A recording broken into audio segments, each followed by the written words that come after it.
दोस्तों, मन बहुत उदास है। नोएडा में जो कुछ हुआ आपने भी सुना होगा। 27 साल के एक नौजवान होनहार इंजीनियर को प्रशासन तंत्र की लापरवाही के कारण अपनी जान से हाथ धोना पड़ा।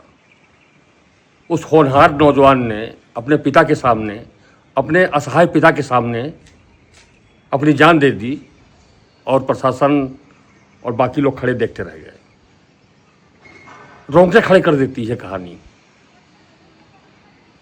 हुआ क्या था, 16-17 की दरमियानी रात, जब विजिबिलिटी बहुत कम थी, कोहरा था। युवराज मेहता अपनी कार से आ रहा था। आगे सड़क मुड़ गई थी, वहाँ लाइट की कोई व्यवस्था नहीं, वहाँ कोई बोर्ड नहीं, कोई बैरिकेटिंग नहीं।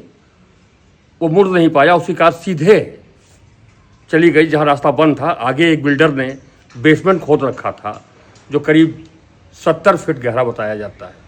उसमें पानी भरा हुआ था। फिर भी आप उसका हौसला देखिए उस लड़के का।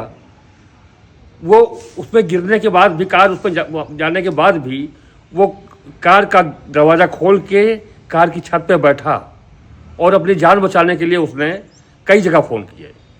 वहाँ पे NDRF की टीम पहुँची, पुलिस पहुँची, फायर ब्रिगेड पहुँचा, पब्लिक तो थी ही थी। अब आप ये बताओ कि एक लड़का 2 घंटे तक जद्दोजहद करता रहा, उसका बाप भी पहुंचा वहाँ पे, वह असहाय देखता रहा और उसकी आंखों के सामने प्रशासन और पुलिस, फायर ब्रिगेड सब मूक दर्शक बने रहे। सब यही कह रहे थे खाली, पानी बहुत ठंडा है, पानी में सरिया ना हो।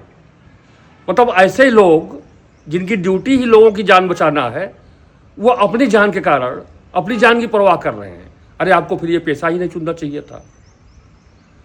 हम लोग लाखों का टैक्स देते हैं, पब्लिक कितना टैक्स देती है। वो लड़का इंजीनियर है, कमा रहा होगा अच्छा खासा, और ग्रेटर या सॉरी नोएडा में जहाँ की ये वाक़या है 150 का, वहाँ अच्छे अच्छे फ्लैट बने हुए हैं। बिल्डर पता नहीं कहाँ से क्या पैसा क्या देते हैं कि उनकी कमियाँ किसी को दिखाई नहीं पड़ती हैं। क्या गड्ढा छोड़ के तो छोड़ना ठीक था? बेसमेंट खोद के छोड़ना ठीक था? पानी भरना उस पर ठीक था? क्या वहाँ कोई सावधानी की व्यवस्था नहीं होनी चाहिए थी? अब सोचिए आप कि दोषी कौन है? वो बिल्डर, पुलिस प्रशासन। हो सकता है, मैं मानता हूँ कि उस नौजवान की हो सकता है स्पीड थोड़ी तेज़ रही हो, लेकिन थोड़ी तेज़ स्पीड का इतना बड़ा खामियाजा ये तो कहीं नहीं होता ना।